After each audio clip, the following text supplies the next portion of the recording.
मुरारी राम कृष्ण हरी मुकुंद मुरारी। गुरुर्ब्रह्मा गुरुर्विष्णू गुरुर्देवो महेश्वरः गुरु साक्षात् परब्रह्म तस्मै श्री गुरुवे नमः। सच्चिदानन्दरूपाय विश्वोत्पत्त्यादिहेतवे तापत्रय विनाशाय श्रीकृष्णाय वयं नमः। जय जय श्री राधारमण जय जय नवल किशोर जय गोपी चित चोर प्रभु जय जय माखन चोर। सर्वात पहिल्यांदा सर्वांना रामकृष्ण हरी।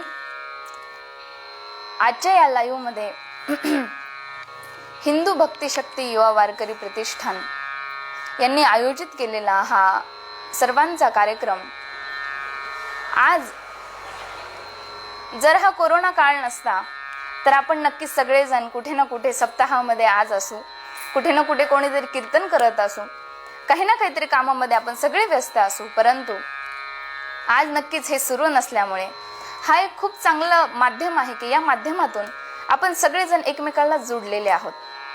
आणि या पेजचे जे अध्यक्ष आहेत त्यांचे सगळ्यांचे जेवढे आभार मानावे तेवढे कमीच आहेत।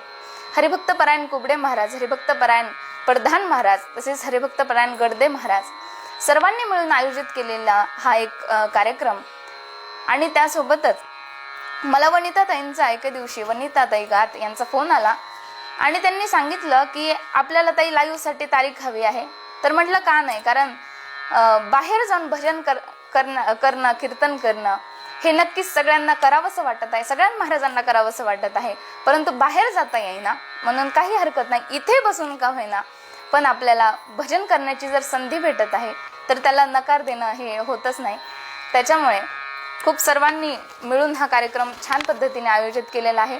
त्यामुळे हिंदू भक्ती शक्ती युवा सगळे प्रतिष्ठानचे सर्व सदस्य यांचे मी मनापासून आभार मानते की तुम्ही मला इथे येण्यास बोलावलं आणि इथे येण्यास काहीतरी बोलण्याची संधी दिली, त्याबद्दल तुम्हा सर्वांचे मनापासून आभार मानते। आज प्रवचन करायची, काहीतरी सेवा करायची म्हणून आपण ज्ञानेश्वरी मधील ओवीवर आपण काही क्षण सत्संग करूया, काही क्षण भजन करूया। दिसतंय का?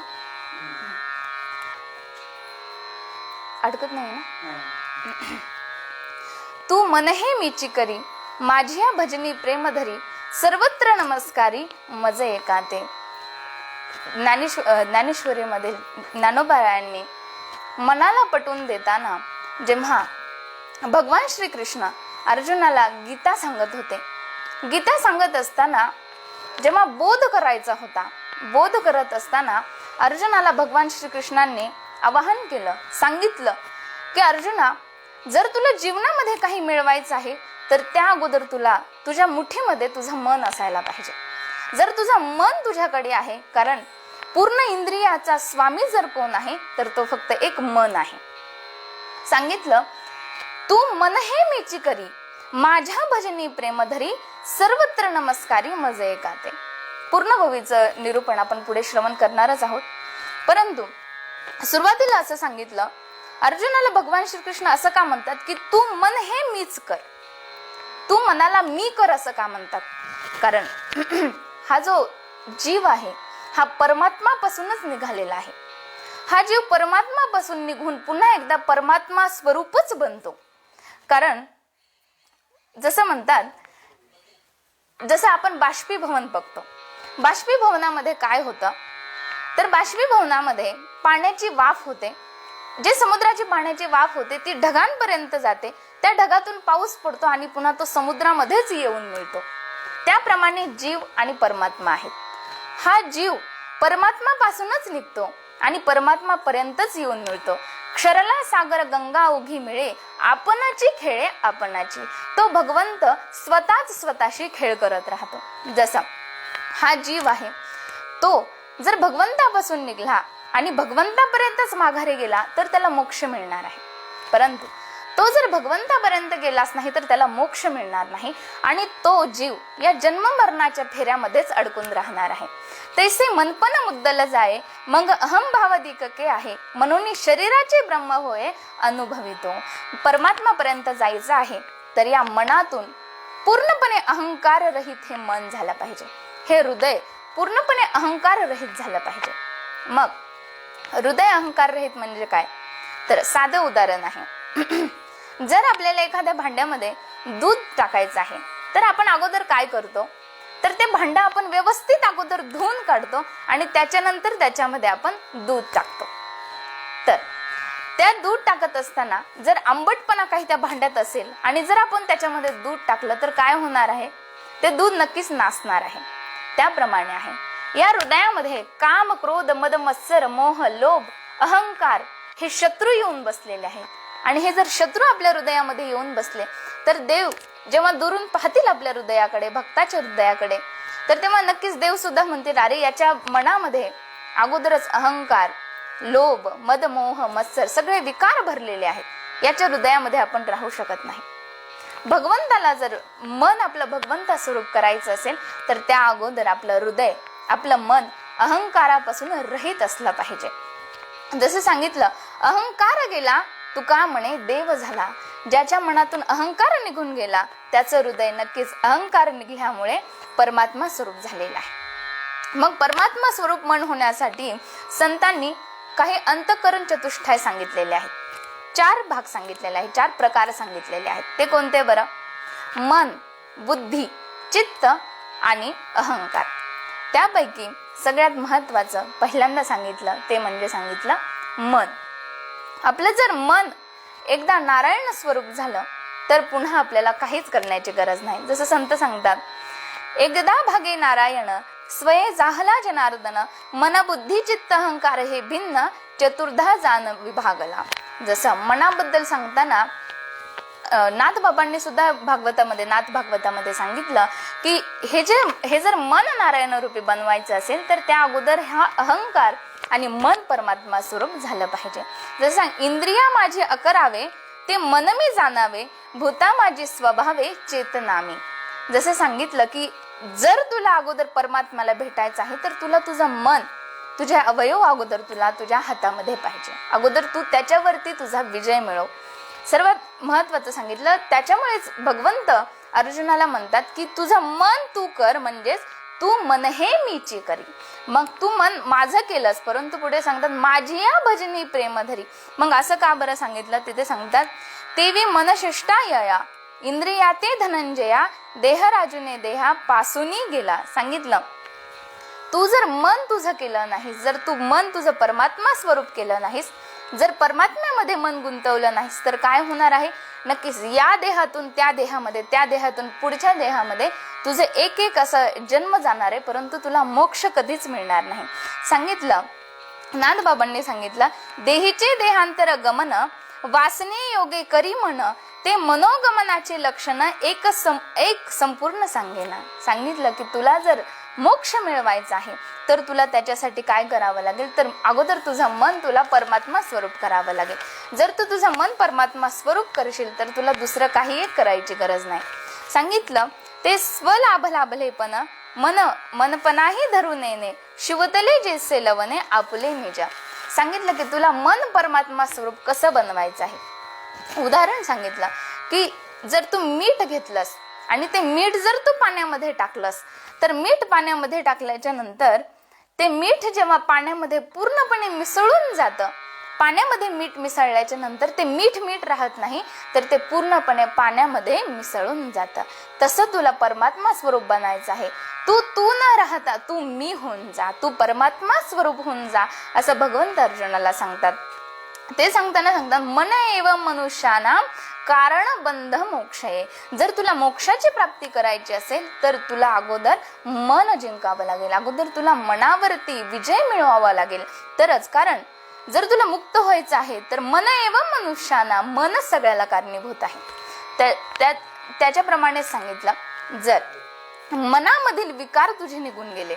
जर मनामध्ये काही विकारच राहिले नाही तर ते परमात्मा स्वरूप बनण्यास मन अतिशय तुला सहज जाईल. जसं एखादं सोनं आहे, त्या सोन्यामध्ये एक कीड आहे, जर त्या सोन्यातील ती कीड काढून घेतली तर ते सोनं पूर्णपणे शुद्ध होणार आहे. मग हे जर सोनं शुद्ध झालं, हे सोनं म्हणजे यालाच मनाची एक भावना दिलेली आहे. जसं सांगतात, जैसा किडाचा दोषू जाये तरी तेची पंधरे होय, तैसे जीवा ब्रह्मत्व आहे संकल्प लोपी. सांगितलं, जसा सोन्याचं कीड निघून गेल्याच्या नंतर जसं सोनं शुद्ध होतं, तशी मनाची अहंकार रूपी कीड जर निघून गेली तर हे मन परमात्मा स्वरूप बनेल आणि म्हणजे मन तुझा अतिशय शुद्ध बनून जाईल. सोप्या पद्धतीने अतिशय संतांनी सुद्धा सांगितलं. त्याच्यासाठी काय करावं लागेल? जर मन पवित्र करायचं असेल तर त्यासाठी अगोदर मनातले संकल्प जळायला पाहिजे. मग संकल्प काय आहेत बरं मनातले? संकल्प म्हणजेच संसार रूपी भोग भोगण्याची आपली जी इच्छा होते, आकांक्षा होते, ही जळणं म्हणजे संकल्प जळणं. सांगितलं, तैसे संकल्पोने काढिले जयाची मनची चैतन्य झाले, तेने एकदेशीय परिव्यापिले लोकत्रय. सांगितलं, हे मनातील संकल्प जर जळून गेले, जर मनातील संकल्प जळले तर तुझं मन अतिशय शुद्ध होणार आहे. मग मनातील संकल्प कसे बरं जाळायचे? सांगितलं, हे मन जे आहे, या मनाचा एक चांगला भाग आहे, तो म्हणजे या मनाला जर एका गोष्टीची सवय आपण लावली तर हे मन तीच गोष्ट करायला लागतं. त्याच्यामुळे सांगितलं की रोज थोडं थोडं भजन कर. मग काय होईल? जर तुझ्या मनातील संकल्प सगळे जळले तर तुझं मन जर पवित्र झालं तर तू संन्यासाची भावना तुझ्यामध्ये येईल. आणि जर तुला संन्यासाची भावना आली तर तुझं मन एकरूप होईल. म्हणजेच विषय तो त्यांचा झाला नारायण, न आवडे जनधन माता पिता. सांगितलं, त्याचा विषय पूर्णपणे नारायण झाला पाहिजे. तेव्हा सांगितलं, जर तो संन्यासी झाला, त्याचं मन पवित्र झालं तर तो भक्त देवाला सुद्धा खूप आवडतो. जसं त्यासाठी एक सुंदर दृष्टांत सुद्धा दिला. एकदा काय झालं, नारदजी सगळ्या लोकांवरून विचरण करत होते आणि ते विचरण करत असताना एक भक्त चिंचेच्या झाडाखाली भजन करत बसलेला होता, देवाचं नाम करत बसलेला होता. तो भजन करत होता. त्यानं वरतून नारदजींना जाताना पाहिलं. त्याच क्षणी त्यांना नारदजींना आवाज दिला आणि बोलावलं, नारदजी, रामकृष्ण हरी, जरा बोलायचं होतं. नारदजी म्हणले, काय बरं? त्या भक्तांना विचारलं, नारदजी तुम्ही आता कुठे जात आहात? नारदजींना सांगितलं, मी वैकुंठामध्ये देवाला भेटायला जात आहे. तेव्हा सांगितलं की मग देवाकडे जर जात आहात तर देवाला माझा एक निरोप सांगाल का? तेव्हा नारदजींनी सांगितलं, हो, तुझा निरोप सांग मला, मी देवाला जाऊन सांगेन. तेव्हा त्यांना सांगितलं की देवांना माझ्या वतीनं निरोप सांगा, माझ्याकडून विचारा की तुम्ही मला दर्शन कधी देणार आहात. तेव्हा नारदजी म्हणले, ठीक आहे, मी तुझ्या वतीनं देवाला जाऊन विचारतो की तुला ते कधी दर्शन देणार आहेत. तेव्हा नारदजी गेले आणि नारदजींनी जाऊन वैकुंठामध्ये देवाला निरोप सांगितला. नारायणाला सांगितलं की देवा, तुमच्या एका भक्ताचा मला निरोप आहे तुम्हाला देण्यासाठी. देवाने विचारलं, काय निरोप आहे? सांगितलं, देवा, तुमचा एक भक्त आहे, निरंतर त्या चिंचेच्या झाडाखाली निरंतर तुमचं सत्संग भजन नाम करत बसतो, निरंतर जप करत बसतो. त्यानं विचारलं आहे की देवा, तुम्ही मला दर्शन कधी देणार आहात? देवाने सांगितलं की त्या भक्ताला माझा निरोप आता जाऊन सांग की तो ज्या झाडाखाली बसलेला आहे त्या झाडाची जेव्हा सगळे पानं गळून जातील तेव्हा मी त्याला दर्शन देईल. नारदजी म्हणले, आता तो चिंचेच्या झाडाखाली बसतो तर चिंचेच्या झाडाला किती बरं पानं असतात, तर ते चिंचेची पानं कधी गळणार आणि कधी देवाला दर्शन देणार? तेव्हा तो गेला आणि जाताना त्या भक्ताच्या जवळ गेला. त्या भक्ताच्या जवळ जाऊन त्या भक्ताला त्यानं सांगितलं की हे बघ, तुला देव दर्शन कधी देणार आहे? तर ह्या झाडाची जेव्हा सगळी पानं गळून जातील तेव्हा देवाने सांगितलं की देव तुला दर्शन देणार आहेत. तेव्हा तो भक्त अतिशय आनंदी झाला आणि आनंदी होऊन म्हणला, अरे देव मला दर्शन देणार आहेत. तेव्हा नारदजींनी सांगितलं, एवढं आनंदी होण्यासारखं त्यामध्ये काय आहे? तेव्हा त्याने सांगितलं की हे चिंचेचे सगळे पानं गळाल्यावर का होईना परंतु देव मला दर्शन देणार आहेत, ही माझ्यासाठी खूप आनंदाची गोष्ट आहे की या आयुष्यामध्ये येऊन वाया येर झार हरी विन, जर हरी नाही भेटला, हरीचं भजन नाही केलं आणि या जन्मातून गेलं तर या जन्माचं सार्थकच काय आहे. म्हणून या गोष्टीचा मला आनंद आहे की देव मला कधी का होईना, मी तोपर्यंत भजन करेल, तेव्हा तरी देव मला प्रसन्न होतील. त्याच क्षणी नारदजींच्या पाठीमागून देव निघाले आणि देव निघून देवांना त्या भक्ताला आशीर्वाद दिला. तेव्हा ते नारदजी देवांना म्हणू लागले की देवा, तुम्ही तर म्हणला होतात की चिंचेची सगळे पानं गळून गेल्याच्या नंतर तुम्ही याला दर्शन देणार आहेत. तुम्ही खोटं बोलायचे कधीपासून शिकले, तुम्ही तर आताच आले. तेव्हा नारदजींना देव सांगू लागले की हे बघ, त्याचे याच क्षणाला की मी याला दर्शन देणार आहे, हे जेव्हा तुम्ही त्याला म्हटलात तेव्हाच त्याचे सगळे संकल्प जळाले, त्याचं मन पवित्र झालं आणि त्याच्या मनामध्ये फक्त मी आणि भगवंत राहिलो. त्याच्यामुळे मी त्याला दर्शन द्यायला लगेच आलो. सांगितलं, तयाचे आम्हा व्यसन आमुचे तो निज ध्यान, किंबहुना समाधान तो मिळते. तसे जे भक्त असतील त्यांचं आम्हाला सुद्धा निरंतर, आम्हाला भक्तांबद्दल सुद्धा आम्हाला प्रेम आहे. सांगितलं, माझेने अनुसंधान देख, संकल्प जाळणी निशेख, मध्याची चोख याची नाव.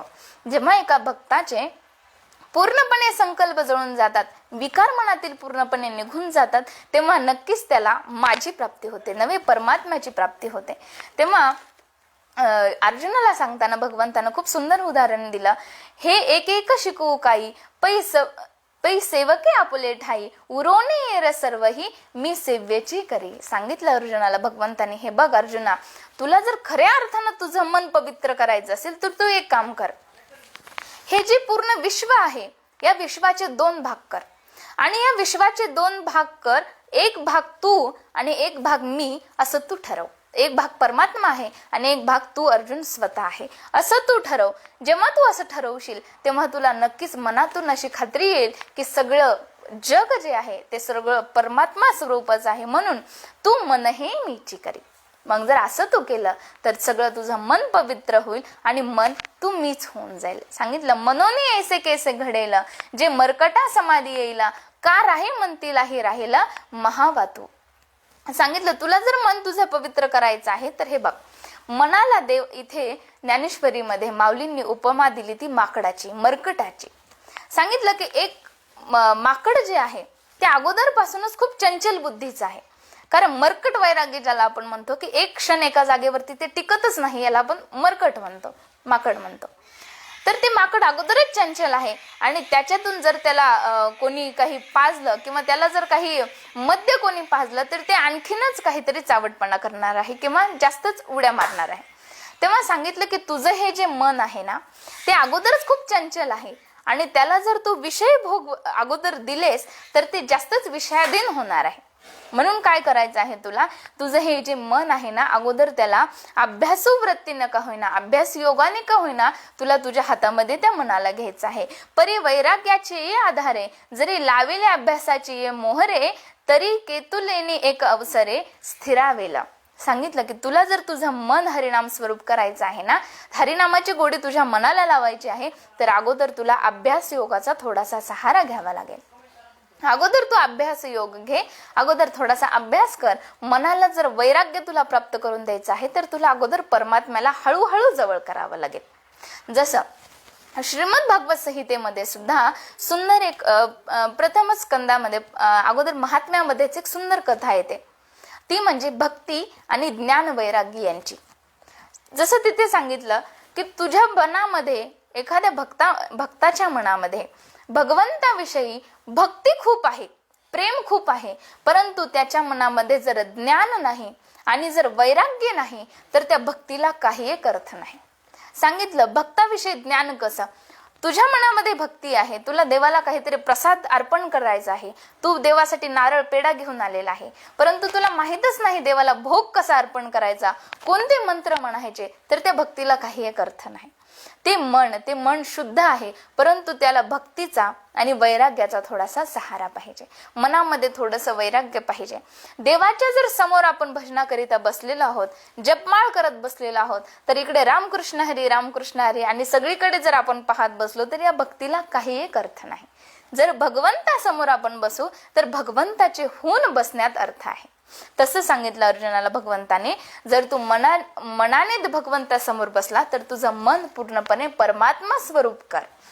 जसं सांगितलं, गोपिका सुद्धा जेव्हा कन्हैयाला बघायला गेल्या, लाली देखन में चली मैं भी हो गई लाल. सांगितलं की आम्ही जेव्हा कृष्णाला पाहायला गेलो, जेव्हा भगवंताला आम्ही बघायला गेलो, जेव्हा त्याला बघायला गेलो, आम्हीच कृष्णमय होऊन माघारी आलो. तसं सांगितलं, जे कृष्णाचे या होई जे आपण, श्री कृष्ण होई आपुले अंतःकरण, तै संकल्पाचे अंगण ओळगती सिद्धी. सांगितलं की तुम्ही जर कृष्णाचं भजन केलं, तुम्ही जर रामाचं भजन केलं, परमात्माचं भजन केलं, तर तुमचं अंतःकरण नक्कीच परमात्मा स्वरूप बनणार आहे. तसं सांगितलं, जसं अभ्यास योग घेऊन कसं आपण भजन करू शकतो.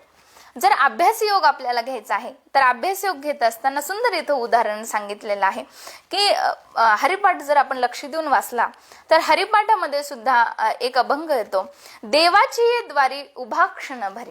सांगितलं देवाची द्वारी हे काय आहे, तर हे अभ्यास योग आहे. मग पुढे सांगितलं, रिकामा अर्धघडी राहू नको. म्हणजे अर्धघडी राहू नको याचाच अर्थ सरळ पद्धतीने सांगायचा तर तू कृष्णमय हो असं इथे सांगायचं आहे. तर याचा आधार घेऊन सांगितलेला आहे की तू जर थोडं थोडं करत जर भगवंताचं भजन करशील तर तुझं मन नक्कीच परमात्मा स्वरूप बनणार आहे. जसं चिंतने तदरूपता, राम म्हणता रामची होई जे, पदी बैसोनी पदवी घ्यायचे. सांगितलं, तू जर राम बनण्याचा प्रयत्न केला, जर मनामध्ये तुझ्या राम असला तर तू राममय परमात्मा स्वरूप नक्कीच बनणार आहे. जसं आपलं मन, जसं मी पहिल्यांदाच उदाहरण सांगितलं की पाणी समुद्रापासून निघलेलं आहे, बाष्पीभवन झालेलं आहे, पाऊस पडला तो पुन्हा एकदा समुद्रालाच पोहोचला. मग पाणी इथून निघलं परंतु पुन्हा एकदा समुद्रामध्येच पोहोचला. हे मन भगवंतापासूनच काढायचं आहे आणि भगवंता स्वरूपच हे मन आपल्याला करायचं आहे. कसं करायचं आहे, एक श्रीमद भागवत संहितेमध्ये खूप सुंदर एक पुरंजन कथा येते. ती कथा मी थोडक्यात तुम्हाला सांगेन. पुरंजनोपाख्यान सुंदर श्रीमद भागवत कथेमध्ये सांगितलं जातं. आसीत पुरंजनो नाम राजा राजन बृहश्रवः, तस्या विज्ञात नामासीत सखा विज्ञात चेष्टितः. सुंदर कथा सांगितली जाते श्रीमद भागवत संहितेमध्ये. चतुर्थ स्कंदामध्ये 25व्या अध्यायामध्ये 1 ते 18 श्लोकांच्या मध्यामध्ये ही सुंदर पुरंजनोपाख्यानाची कथा सांगितली जाते. कथा काय आहे बरं. एकदा काय झालं, 2 मित्र होते आणि 2 मित्र होते. एकाचं नाव होतं अभिज्ञात आणि एकाचं नाव होतं पुरंजन. तर हे 2 जण मित्र बसलेले होते एका ठिकाणी आणि पुरंजन अभिज्ञातला म्हणू लागला, तुला जरा बाहेर फिरायला यायचं का. अभिज्ञात म्हणला, मी येत नाही, तूच जा आणि फिरून पण लवकर ये माझ्याकडे माघारी. तेव्हा पुरंजन त्या मित्रापासून निघाला आणि मित्रापासून निघाल्याच्या नंतर तो नगरीमध्ये सगळ्या शहरामध्ये फिरायला लागला आणि सगळीकडे फिरत असताना काही त्याला आवडलं, काही आवडलं नाही. परंतु काही दूर गेल्याच्या नंतर एक शहर त्याला दिसला. ते शहर कसं दिसत होतं बरं, त्या शहराला 9 दारं होती. 9 दारांचं ते शहर होतं आणि त्या 9 दारांच्या शहरामध्ये हा पुरंजन गेला. कथा सगळ्यांनी लक्ष देऊन ऐका बरं. सगळे जेव्हा अभिज्ञात पासून हा पुरंजन निघाला, 9 दाराची नगरी त्याला आवडली, शहर आवडलं आणि आवडल्याच्या नंतर तो त्या शहरामध्ये गेला. त्या शहरामध्ये गेल्याच्या नंतर त्यानं पाहिलं की त्या शहराची एक राणी होती. तिचं नाव होतं पुरंजनी. ती राणी जी होती त्या राणीचं रक्षण करणारा 5 फणांचा एक नाग होता. त्या राणीचं तो रक्षण करायचा. तो तिचा सेनापती होता. तो तिचं रक्षण करायचा. कोणतेही संकट त्या राणीवरती जर आले तर तो सगळ्यांपासून तो 5 फणांचा नाग त्या राणीचं रक्षण करायचा. हा पुरंजन त्या नगरीमध्ये गेला आणि त्या नगरीमध्ये गेल्याच्या नंतर त्या राणीला पाहिला आणि पाहिल्याच्या नंतर त्याच क्षणी त्याला ती राणी आवडली सुद्धा. त्या राणीला त्यानं विचारलं की तुमचा विवाह झालेला आहे का. तेव्हा त्या राणीने सांगितलं, नाही, माझा विवाह झालेला नाही.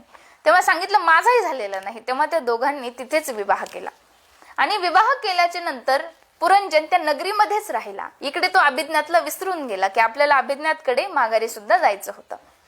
तेव्हा तो पुरंजन तिथेच राहिला, त्या राणीसोबत संसार करायला लागला. ती राणी उठ म्हणली की उठायचा, जेव म्हणली की जेवायचा, सगळं त्या राणीचं ऐकायचा.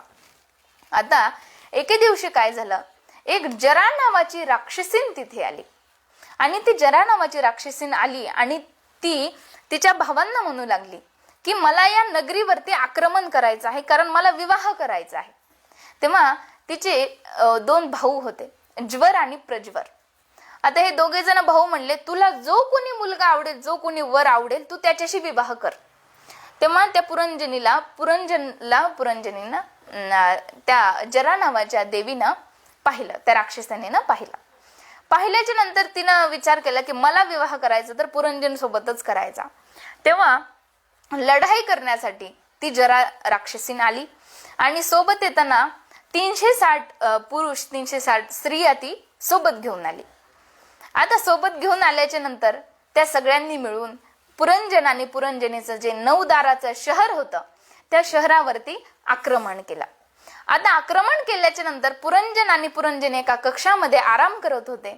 परंतु जेव्हा या सगळ्यांनी जरा राक्षसिनीनं या सगळ्या गंधर्वांनी सगळ्यांनी मिळून जेव्हा आक्रमण त्या नगरीवरती केल्याच्या नंतर हा 5 फणांचा नाग सगळ्यासोबत युद्ध करत राहिला.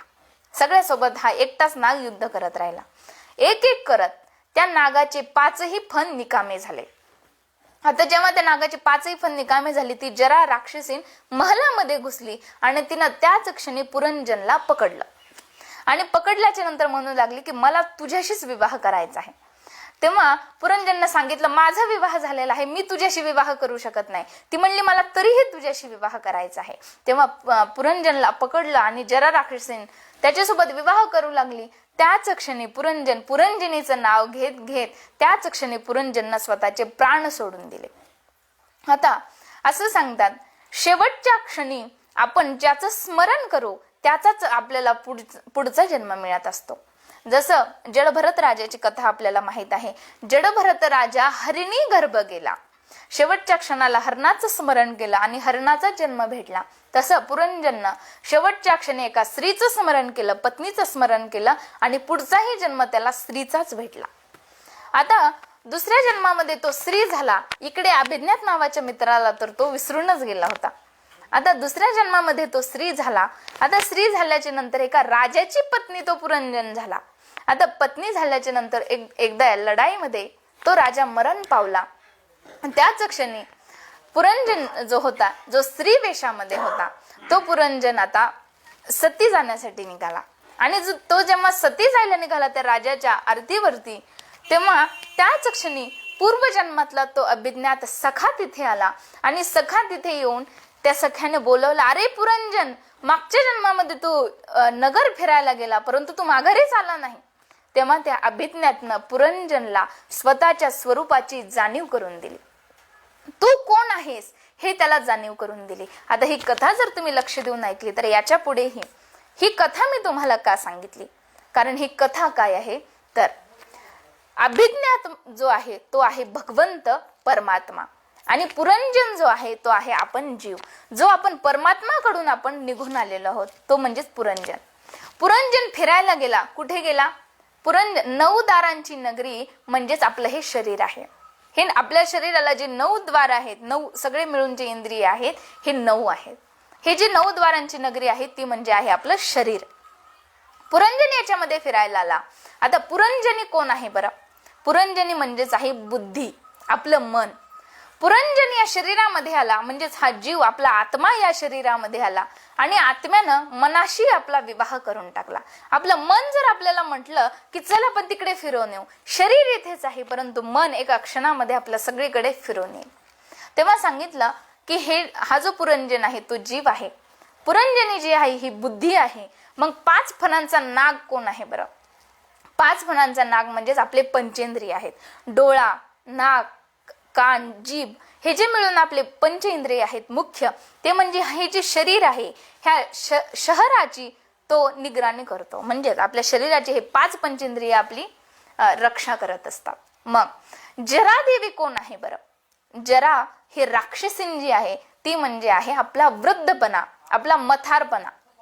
मथारपणानं या शरीरावरती आक्रमण केलं की अगोदर डोळे जातात. डोळे म्हणजे 5 पंचेंद्रियांपैकी एक. अगोदर तर देव म्हणतो की या डोळ्यांना संसार खूप पाहिला, आता तुझे डोळे जाऊ दे, परंतु आता या डोळ्यांना भजन आता करणं, आता भजन मनातून कर आणि या डोळ्यांना संसार पाहायचा आता सोडून दे. तेव्हा अगोदर 5 पंचेंद्रियांपैकी डोळे जातात, नंतर कानांना ऐकायला येत नाही, दात पडतात, म्हातारपणी काहीही समजत नाही. आणि म्हातारपणी जेव्हा काहीच आपल्याला कळत नाही, तेव्हा जेव्हा आपला प्राण जातो, तेव्हा प्राण जात असताना या संसारातून आपलं मन निघत नाही. जसं पुरंजन जो होता त्याचं संसारातून मन निघत नव्हतं. म्हातारपणा आला खरा, पण संसारातून काही मन पुरंजनचं निघलं नाही. तेव्हा पुरंजनचं मन काही निघलं नाही आणि त्याच क्षणी म्हातारपणानं त्याला जडलं. जरा राक्षसीनं त्याच्याशी विवाह केला आणि त्यामुळेच त्याच क्षणी पुरंजनचा अंत झाला. संसारातील भावनेचं त्यानं चिंतन केलं, शेवटच्या क्षणी भगवंताचं चिंतन केलं नाही आणि त्यामुळे पुढचाही जन्म त्याला स्त्रीचा भेटला. म्हणजेच या जीवानं जर या जन्मामध्ये मोक्ष प्राप्ती केली नाही, जर या जन्मामध्ये भगवंताचं भजन केलं नाही, तर पुढच्या या जन्म मरणाच्या फेऱ्यामध्ये तो भक्त सुद्धा, तो जीव सुद्धा अडकूनच राहणार आहे. मग त्याच्यासाठी काय म्हणतात भगवंत, तू मन हे मीची करी, माझ्या भजनी प्रेम धरी, सर्वत्र नमस्कारी मजे एकाते. तू काहीही कर, संसार कर, परंतु शेवटच्या क्षणी मन फक्त परमात्मा स्वरूपच कर. जसं अजामेळाची कथा आपल्याला माहित आहे. अजामेळानं काय केलं, अगोदर तर ब्राह्मण होता, नित्यकर्म चांगले करत होता, परंतु जेव्हा शेवटचा क्षण आला, तेव्हा शेवटच्या क्षणाला देवाला बोलवलं नाही, परंतु लहान मुलाचं नाव नारायण ठेवलेलं होतं. नारायणाला बोलावलं, नारायण बाळा नारायण वाचव, परंतु हा नारायण काही आला नाही, परंतु वरचा नारायण मात्र धावत आला. त्यामुळे शेवटच्या क्षणाला मन देव सांगतात की हे अर्जुना, तुला जर माझी प्राप्ती करायची आहे, तुला जर मोक्षाची प्राप्ती करायची आहे, सांगितलं मन एवं मनुष्यानाम कारण बंध मोक्ष आहे. जर मनाला आपला देव स्वरूप करायचं आहे तर कारण फक्त एक मन आहे, जो इंद्रियाचा स्वामी आहे. मग तुला काय करायचं आहे, तर ते मन तुला माझ्या स्वरूप करायचं आहे, तुला ते मन माझ्या पद्धतीनं बनवायचं आहे. हे हृदय तुला विकार रहित बनवायचं आहे. हे हृदय जर तू विकार रहित बनवलंस तर नक्कीच तुला भगवंताची प्राप्ती होणार आहे, नव्हे तुला माझी प्राप्ती होणार आहे. त्याच्यासाठी काय कर, या मनातून अहंकार सगळा झाडून काढ. कारण जर मनामध्ये अहंकार असेल तर देवाची प्राप्ती नक्कीच होऊ शकत नाही. एका भक्तानं देवाला काहीतरी मागायला सुरुवात केली. तेव्हा मागत असताना देवाला मागितलं. देव म्हणले, हे बघ, प्रत्येक जण माझी तपस्या करतो आणि मला काहीतरी मागतो, आज मी तुला काहीतरी मागणार आहे. तेव्हा सांगितलं की देवा, तुम्हाला माझ्याकडून काय पाहिजे आहे. देवानं सांगितलं, तुला संसार, तुला पैसा, तुला संपत्ती, आपत्ती सगळी मी दिलेली आहे, परंतु तुझा जो अहंकार आहे हा मनुष्यानं स्वतः तयार केलेला आहे. हा अहंकार, अभिमान, संपत्तीचा अभिमान, हे सगळं तू तयार केलेला आहे. हा अहंकार तू मला देऊन टाक. जर तू हा अहंकार मला देऊन टाकलास तर तुझं मन अहंकार रहित होणार आहे, आणि जर हे मन अहंकार रहित झालं तर तुझं मन माझ्या स्वरूप होणार आहे. जसं माऊली सुद्धा सांगतात की रोज थोडं थोडं भजन करायची मनाला सवय लाव. जर आज आपण थोडं भजन केलं, उद्या थोडं भजन केलं, नंतर थोडं भजन केलं, हळूहळू हळूहळू करत आपल्याला त्या गोष्टीची सवय लागत असते. म्हणून सांगितलं की तू काय कर, त्याच्यासाठी तू हळूहळू भजन करायला सुरुवात कर. सांगितलं जशी एक कुंभारीण आहे, ती जी कुंभारीण आहे स्वतःच्या घरामध्ये ज्या आळ्या तयार होतात त्या आळ्यांना रोजची भीती लागते की ही कुंभारीण आपल्याला घेऊन आलेली आहे आणि या कुंभारणीला आपल्याला आपल्या घरात ठेवलेलं आहे, तिच्या घरात ठेवलेलं आहे, आणि ही कुंभारीण आज नाहीतर उद्या, उद्या नाहीतर कधीतरी आपल्याला खाणार आहे. मग त्या आळ्यांच्या मनामध्ये निरंतर आणि निरंतर कुंभारणीचंच नाव राहतं आणि शेवटी त्याच आळ्यांना तीच आळी कुंभारीण होऊन जाते. तसं इथं संतांनी सुद्धा सांगितलं की तुझं जर मन तुला परमात्मा स्वरूप करायचं आहे तर मनाला काय कर, मनाची एकच ही गोष्ट चांगली आहे, बाकी तर सगळीकडे मन आपलं फिरत राहतं. आता कोठे धावे मन तुझे चरण देखली या. आपलं मन कुठेही फिरत राहतं, परंतु जर देवाचे चरण आपण पाहिले तर आपलं मन कुठेही धावणार नाही. त्याच्यासाठी काय करायचं आहे, त्याच्यासाठी आपल्याला आपलं मन परमात्मा स्वरूप बनवायचं आहे. सांगितलं जसं ते कुंभारीन आळ्यांना धरून आणते, त्या आळ्या निरंतर तिच्या चिंतनामध्ये राहतात आणि तिचं चिंतन केल्यामुळे त्या कुंभारीनच होऊन जातात. त्याप्रमाणे जर भगवंताचं निरंतर आणि निरंतर भजन करत राहिलं तर तुझं मन सुद्धा परमात्मा स्वरूप नक्कीच बनणार आहे. आणि सांगितलं, तुला जर तुझं मन खरोखर भगवंता स्वरूप करायचंय तर त्याच्यासाठी हे जे विकार आहेत, हे जे संसारातील भोग आहेत, यांना तू जवळ करू नको. कारण हेच आपल्या इंद्रियाचे सगळ्यात मोठे काय म्हणता येईल अगदी मोठे शत्रू आहे. जर तू यांना आपल्या जवळ केलास तर यांना जवळ केल्याच्या नंतर परमात्मा तुझ्यापासून तेवढाच दूर होत जाईल. कारण मनाला सगळ्यात मोठी भीती असते ती कोणती, तर आपलं मन परमात्मा स्वरूप झालं तर परमात्म्याकडे ते जाईल. मग मनाला आपल्याला आवर घालायचं आहे. जर मन आपलं चांगल्या गोष्टीकडे वळवलं तर वाईट बुद्धी आपल्याला सांगते की अरे हे नको, आपल्याला तिकडेच आहे. त्यामुळे मनाला काय करायचं आहे, तर मनाला आपल्याला एक उदाहरण सुंदर पटवून देईल तुम्हाला, अगदी साधं. एकदा काय झालं की एक राजा होता आणि त्या राजानं सगळ्या प्रधानांना बोलावलं आणि प्रधानांना बोलवून सगळ्या मंत्रिमंडळांना बोलवून सांगितलं, हे माझं बोकड आहे, या बोकडाला तुम्ही पोटभर खाऊन आणा आणि मी नंतर त्याच्यासोबत समोर चारा टाकेन. तो जर चारा त्यानं नाही खाल्ला तर मी तुम्हाला बक्षीस देईन. तेव्हा सगळे प्रधान राजाचं रोज एक जण बोकड घेऊन जायला लागलं. तेव्हा बोकड घेऊन गेल्याच्या नंतर त्या बोकडाला ते सगळ्या शेतामध्ये पोटभर चारून आणायचे, पोटभर चारा खाऊ घालायचे. परंतु माघारी जेव्हा राजाकडे ते बोकड तो प्रधान घेऊन यायचा, त्याच्यासमोर राजा चारा टाकायचा आणि ते बोकड लगेच चारा खायला लागायचं. आता एके दिवशी एक प्रधानानं खूप विचार केला की हे कितीही पोटभर खाऊन आणलं तरी राजासमोर आल्याच्या नंतर हे बोकड चारा खातच आहे. तो प्रधान म्हणला, एक दिवस माझ्याकडे हे तुम्ही बोकड द्या. तेव्हा त्या राजानं त्या प्रधानाकडे बोकड दिला. आता त्या प्रधानानं काय केलं, प्रधान तो बोकड घेऊन गेला आणि घेऊन गेल्याच्या नंतर त्याच्या समोर त्या प्रधानानं चारा टाकला. आता बोकड जसं चारा खायला जायचं तो प्रधान वरून जोरात त्याला काठी मारायचा. आता त्या बोकडानं विचार केला की हा आपल्याला मारत का आहे नेमका. पुन्हा ते बोकड चारा खायला जायचा. खायला गेला की तो प्रधान पुन्हा वरून काठी मारायचा. असं मारत मारत बोकड चारा खायचंच बंद झालं. आता तो बोकड घेऊन तो प्रधान राजाकडे गेला. राजाकडे गेल्याच्या नंतर राजानं त्या बोकडासमोर चारा टाकला, परंतु त्या बोकडानं त्या प्रधानाच्या हातातील काठी पाहिली आणि काठी पाहताच ते बोकड चाराच खायना. मग हा दृष्टांत मी तुम्हाला का सांगितला, ते बोकड जे आहे ते आहे आपलं मन. आणि संसारातील ह्या ज्या गोष्टी आहेत, प्रतिष्ठा आहे, मान आहे, हे जे भोग आहेत संसारातले, हे भोग म्हणजे आहे चारा.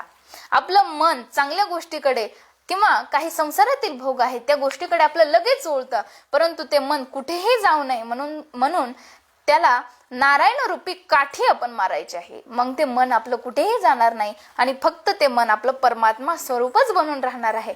कारण जर ते भोग आपण आपले जवळ केले तर ते आपले सगळ्यात मोठे शत्रू असणार आहेत. जसं मनोने आपण पया आपण चिरपू, जेने वाढविला हा संकल्प. ज्यानं मनातील संकल्प वाढवले, ज्यानं मनातील विकार वाढवले, तो स्वतःचा नक्कीच शत्रू आहे. त्याच्यामुळे स्वतःचं मन तुला जर परमात्मा स्वरूप करायचं आहे अर्जुना, तर तू मन हे मीची करी. त्याच्यासाठी काय कर, माझी या भजनी प्रेम धरी आणि सर्वत्र नमस्कारी मज एकाते. सगळ्यामध्ये मला पहा, माझंच भजन कर. आणि जर तू माझं भजन केलं तर तुझं मन नक्कीच परमात्मा स्वरूप सुद्धा बनणार आहे. जसं एक कोश कीटक आहे. एक कोश कीटक काय असतो, तो कोश कीटक स्वतःच घर बनवतो, परंतु घर बनवत असताना बाहेर निघायचा रस्ताच विसरून जातो, बनवायचंच विसरून जातो. आणि काय होतं, स्वतःच बांधलेल्या घरामध्ये स्वतःच फसतो आणि स्वतःच अडकून मरतो. तसं सांगितलं की तुला जर भगवंता स्वरूप बनायचं आहे तर तू तुझे संकल्प वाढवू नको. संकल्प वाढवले तर तू विषय भोगामध्ये स्वतःच अडकशील आणि तिथेच तुला परमात्म्याची मोक्षाची प्राप्ती कधीच होणार नाही. त्याच्यामुळे याच्यामध्ये तू अडकू नको. आणि तुला जर याच्यातून बाहेर निघायचं आहे तर तू काय कर, भगवंताचं भजन कर. जर तू या जन्मामध्ये येऊन भगवंताचंच भजन केलं नाही तर तुझा हा जन्म वाया जाईल. जसं वाया येर झार हरिविना. जर या जन्मामध्ये भगवंताचं भजन नाही केलं, मोक्षप्राप्तीच जर भेटली नाही, तर या जन्मातून पुढच्या जन्मातून त्या जन्मामध्ये असं एक एक साखळीच जात असणार आहे. 84 लाख जन्म घेतल्याच्या योनीनंतर हा मनुष्य देह आपल्याला भेटलेला आहे. त्याच्यामुळे या देहामध्ये येऊन आपल्याला फक्त आणि फक्त भजन आणि भगवंताचं नामस्मरणच करायचं आहे. अविनाश करी आपुलिया येसे लावी मना पिसे गोविंदाचे. मनाला गोविंदाचे पिसे लावायचे आहेत आणि निरंतर